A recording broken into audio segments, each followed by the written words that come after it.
Welcome back to Short Notice Horror. Been away for a month or a couple of weeks at least because my wife's had me doing other things on a separate channel, so sort of got to get the time. And also I was sort of struggling with what to review.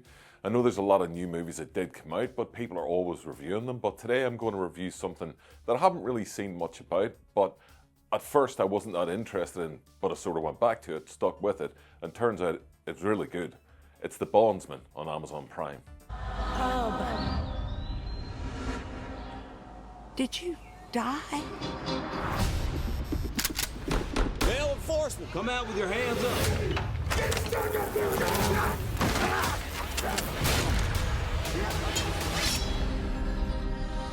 Yeah, I think maybe I did. The Bondsman stars Kevin Bacon, and it's a brand new series, as I've mentioned, on Amazon. At first, when I watched this show, 2 episodes in, I was out. I was like, fuck this, I'm not interested. It seemed too much to be like along the lines of Supernatural and things like that, and I was never into those type of TV shows. It always came across as fucking Dawson's Creek with fucking mixed with the X-Files, and that really wasn't my style of thing. But I do like Kevin Bacon. My issue within the first couple of episodes was it just couldn't really get my teeth into the character. I couldn't buy Kevin Bacon and his mum as being related, because I think Kevin Bacon's about 60 and the lady looks about 63 or 64 who plays his mum. So I sort of dropped out and went, fuck this, I'm not that interested. I did like the premise. The premise is Kevin Bacon is a bondsman, and it really gets into the story very quickly. It opens up with him about to collect on a bond, and then all of a sudden he gets fucking killed. He wakes up, he doesn't know what's happened, but his throat's cut. He doesn't realise that he's dead. All of a sudden his throat starts to get better, and he's like, what the fuck's going on? He has a bit of a smoke comes out of his throat, which was a nice wee touch. Typical, but a nice touch. And then he comes to learn that he's actually been brought back by the devil, and he has to find and kill demons who've escaped from hell. Hello, Nicolas Cage, Drive Angry. Mr. Halloran, I'm here about your new job orientation. She knows things, Hub, about how you Died and went to hell. You're only standing here now because we brought you back. which is just plain silly. Do you think it's silly, Mr. Halloran? So it's a great premise, and I was on board. First episode intrigued me. Second episode, as I say, I tuned out, but then I was like, do you know what?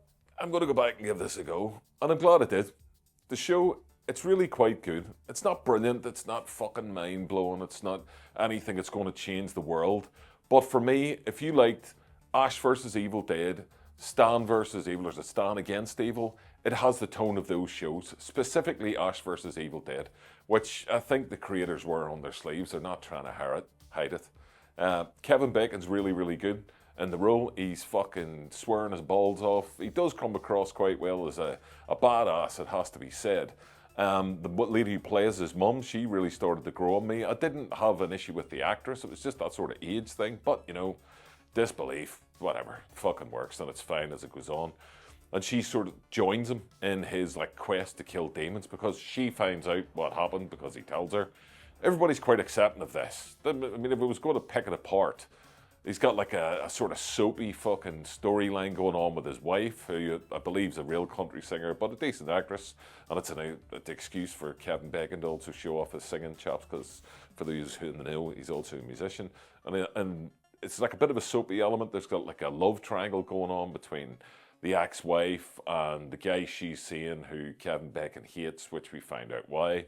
And his son, who obviously is sort of stuck in between. I mean, he loves his dad, and there's never any really animosity shown. But like I say, it's just a bit of like a soapy love triangle. However, it all does come together. So, spoilers from this point out. As I said earlier, his mum's quite accepting when she finds out that the devil has brought him back and he's there to hunt demons. So she's like, oh, well, you're dead, right? Let's get this fucking done. So she joins him and becomes part of like the bondsman party for killing demons, I suppose.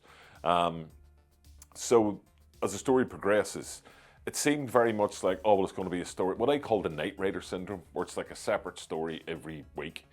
But it really wasn't that. The more that you get into it, you understood, all right, this is all coming to something. These demons are all a purpose of the main story, or all have a purpose in the main story. The soapy elements of the show, they start coming together because eventually his wife and his son find out he's also a demon hunter, so they're like, fucking, well, that's normal. I don't know if it's the setting, because there are a lot of religious themes established in the show toward the start where people have a lot of faith. First episode features a priest, so I don't know if it's more accepting of, well, fuck me, God exists, so the devil must exist, so sure, of course you're going to hunt demons, so happy days, let's fucking do it.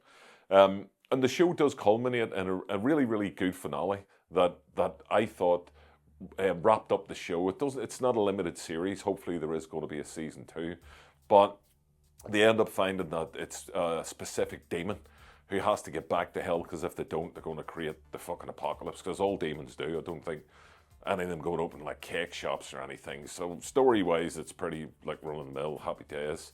And they all have to sort of band up to defeat this demon. What makes it interesting is how it turns in the end of the story, where the demon tricks Kevin Bacon, because as far as he understands, there's a lady who's like his manager. By the way, I forgot to mention her. She's really good too, she's funny. She's like his manager for the devil, and she is the one who lets him know why he was brought back and why he has to do what he does. She's got quite a nice backstory in one of the episodes as well.